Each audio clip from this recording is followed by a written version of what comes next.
اس موضوع کو ہم جو مختصر جتنا وقت ساتھ دے جو بیان کریں گے وہ ہے مؤذن کے حقوق۔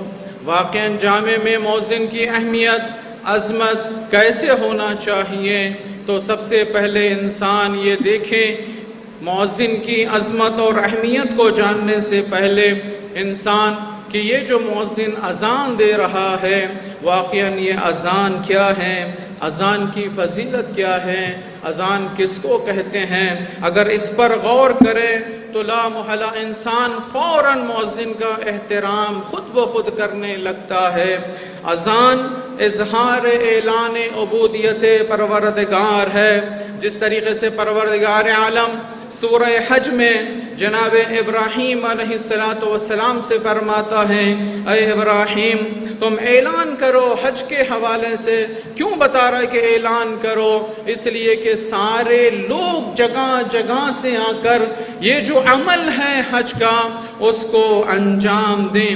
بارہا تذکر دیا گیا کہ ابراہیم تم اعلان کرتے جاؤ تاکہ لوگ جمع ہو جائیں۔ اسی طریقے سے اذان بھی ہے جو اعلان نماز ہے۔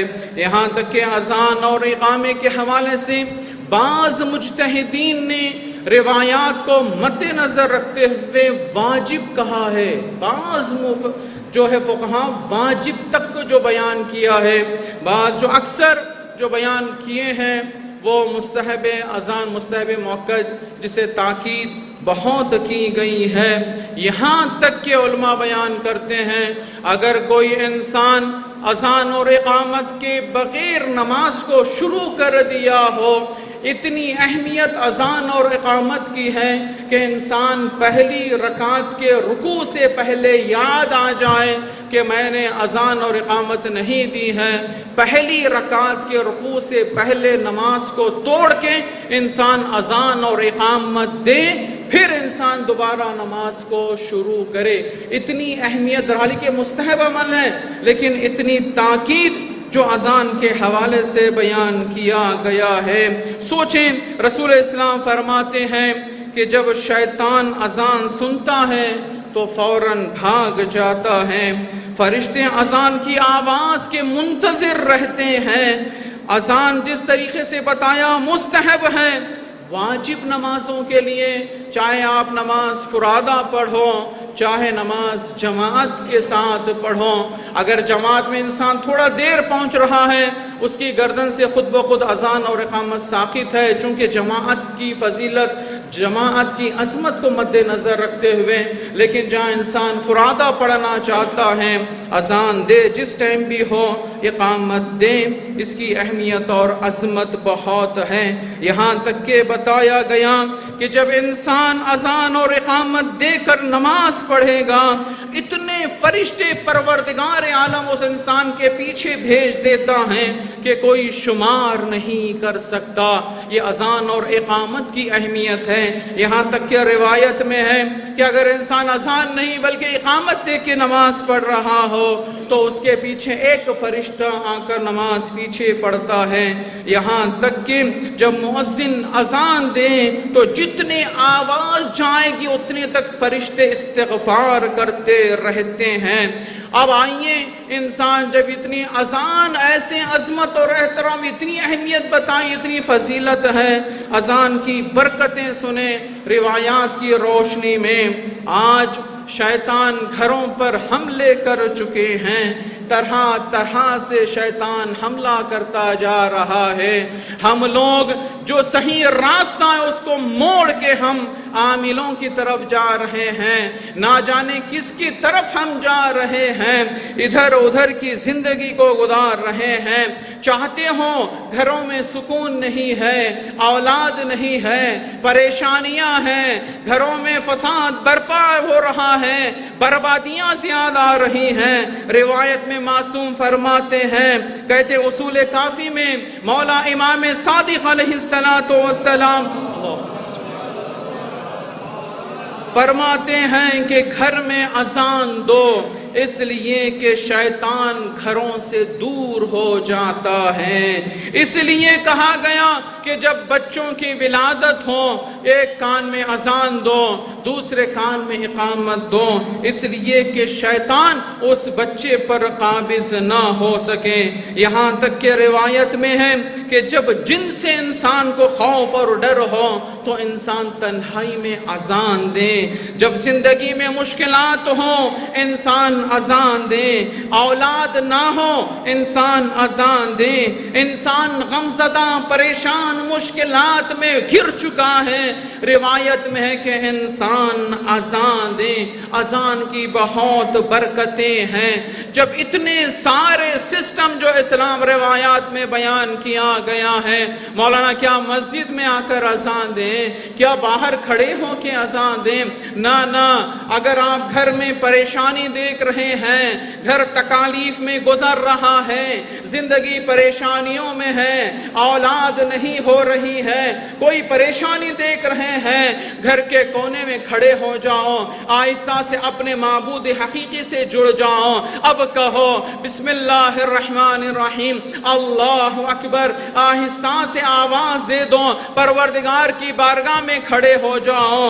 روایتوں میں ہے کہ انسان کی سارے مشکلات اس دنیا کے حل ہو جائیں گے۔ سوال یہ ہے کہ بتاؤ اذان کیا ہے؟ اب تک ہم تو سن رہے ہیں، ترجمے پر غور کریں۔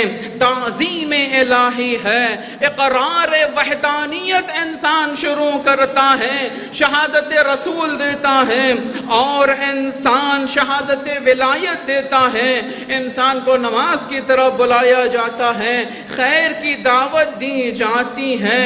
اسی لیے بارہا کہا گیا جب مؤذن اذان دے رہا ہو، جب تم باہر کھڑے ہو کسی کام میں لگے ہو، اب فوراً تکرار کرنا شروع کر دو۔ جب تم تکرار کر لو گے وہی جو تمہاری مشکلات ہیں پروردگار عالم انسان کے مشکلات کو برطرف فرمائے گا۔ اب آئیے مولا فرماتے ہیں، کہتے ہیں کہ جب اتنا تم نے اذان کی اہمیت و فضیلت کو سن لیا، جب دیکھا اذان کیا ہے، بہت ہی شارٹ کر کے ہم نے خلاصہ کر کے بیان کر دیا، مؤذن کی عظمت کیا ہے۔ امام فرماتے ہیں چاہتے ہو مؤذن کی عظمت کیا ہے جانو؟ دیکھو امام فرماتے ہیں مؤذن کا حق تمہیں معلوم ہونا چاہیے، وہ تمہیں تمہارے پروردگار کی یاد دلانے والا ہے۔ سوچو اس کی عظمت کیا ہے، تمہیں کس کی طرف یاد دلا رہا ہے؟ تمہارے خدا کی طرف تمہیں یاد دلا رہا ہے، اور تمہیں تمہارے حصے کی طرف دلا رہا ہے جو تمہارے مقدر میں ہے۔ وہ مقدر کیا ہے؟ امام فرماتے ہیں جو فریضہ پروردگار عالم نے واجب قرار دیا ہے اس کی طرف تمہیں یہ بلا رہا ہے، وہ بہترین تمہارا مددگار بن رہا ہے۔ امام فرماتے ہیں تمہیں اس کی قدر اس طرح کرنی چاہیے جس طریقے سے تم ایک محسن کا تم احترام اور اکرام کرتے ہو۔ ایک محسن کا اکرام کس طریقے سے انسان کرتا ہے؟ اگر کوئی کسی انسان کو مدد کر دیں، کچھ مالی سپورٹ کر دیں، کچھ فکری سپورٹ کر دیں، کسی کا ہاتھ پکڑ لیں، کسی کو کام میں لگا دیں، تو ہم زندگی بھر اس کے احسان کو فراموش نہیں کرتے ہیں۔ جب آ جائے تو احترام میں کھڑے ہو جاتے ہیں، جب آ جائے تو اس کا اکرام کرتے ہیں، اس کو ہر زندگی بھر مرنے کے بعد بھی بچوں کو وصیت آخر میں کرتے ہیں کہ میرا فلاں محسن ہے جو بارہ میری زندگی میں ہاتھ پکڑا تھا۔ اب امام فرماتے ہیں یہ تمہارا محسن ہے۔ کس طریقے سے محسن ہے؟ تمہیں واجبات کی طرف بلا رہا ہے، جو ستون دین ہے اس کی طرف تمہیں آواز دے کے بلا رہا ہے، اس کی عظمت کو جانیے۔ امام فرماتے ہیں اگر تم اپنے گھر میں اس سے بدگمان ہو، کبھی دیکھا کوئی ایسا عمل انسان ہے معصوم نہیں ہے، کوئی ایسا عمل اس نے کر دیا، تمہارا دل ٹوٹا ہوا ہے، تم دیکھ رہے ہو کہ بدگمانی تمہارے ذہن میں آ گئی ہے، امام فرماتے ہیں کہ یاد رکھو اس کے اس کام میں بدگمانی نہ کرو جب وہ مؤذن اذان دے رہا ہو.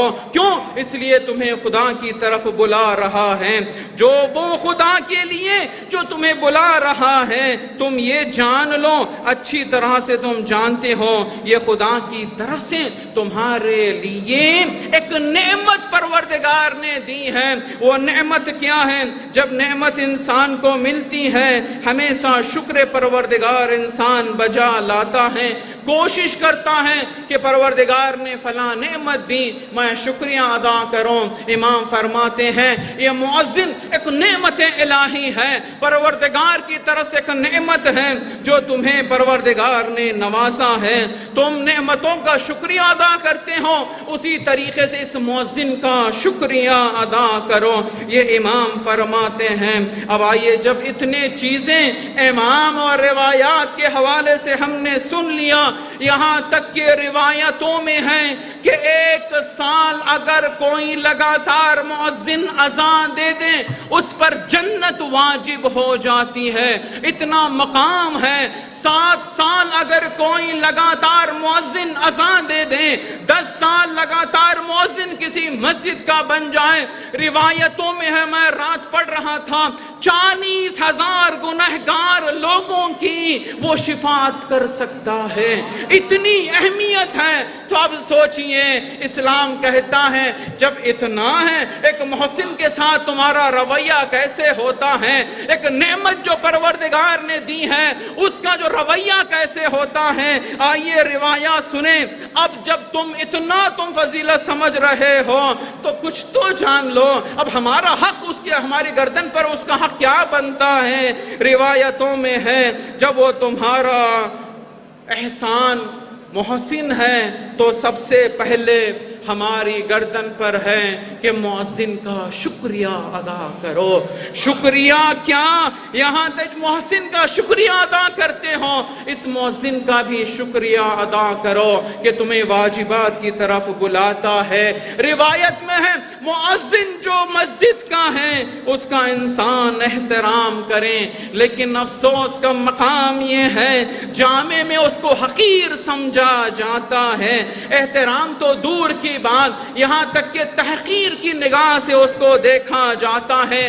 روایتوں میں ہے کوشش کرو جب تم اپنے بچوں کے لیے کپڑا تحفے خریدنے جا رہے ہو، مؤذن پر اپنی فکر رکھو. یہ روایتیں ہیں جو میں پڑھ رہا ہوں. تحفہ اس مؤذن کو دیا کرو. افسوس کا مقام یہ ہے کہ ہم لوگ تحفہ کہاں دیتے ہیں. بعض اوقات زور گوئی، گالیاں بھی ہم ڈانٹنے پڑتے ہیں. افسوس کا مقام ہے جب لباس لو اس کے لیے بھی تھوڑا سا غور کر لو. کوئی کام ہو گیا ہے، منت مانگ لو، اس کی زندگی کو بھی پہنچ جاؤ. کیوں؟ اس لیے ساری زندگی اس نے وقف کر دیا ہے مسجد کے لیے. ساری جب زندگی اس نے دے دیا ہے، ہماری ذمہ داری ہے جتنا ممکن ہو سکے اس کی زندگی کے لیے ہم پہنچیں. کیا واقعاً ہم پہنچتے ہیں؟ کبھی سوال اپنے ذہن میں اٹھایا ہے کہ جب مؤذن اذان دیں کیا کبھی سوچا ہے اس کی زندگی کی طرف، اس کی بچوں کی طرف، اس کی فیملی کی طرف ہم نے کبھی سوچا ہے؟ یہ روایات میں ہے کہ جس طریقے سے انسان اپنی زندگیوں کو پہنچتا ہے اسی طریقے سے ایک محسن کے لیے بھی پہنچیں، تاکہ جس طریقے سے ایک محسن کا شکریہ ادا ہو سکے. جو نعمت پروردگار نے دی ہے اسی طریقے سے اس کا بھرپور فائدہ اٹھایا جائے. آئیے آخر میں دعا کرتے ہیں، مالک پروردگار ہمیں صحیح اور حقیقی معنوں میں ایک دوسرے کے حقوق کو سمجھنے کی توفیق عطا فرما.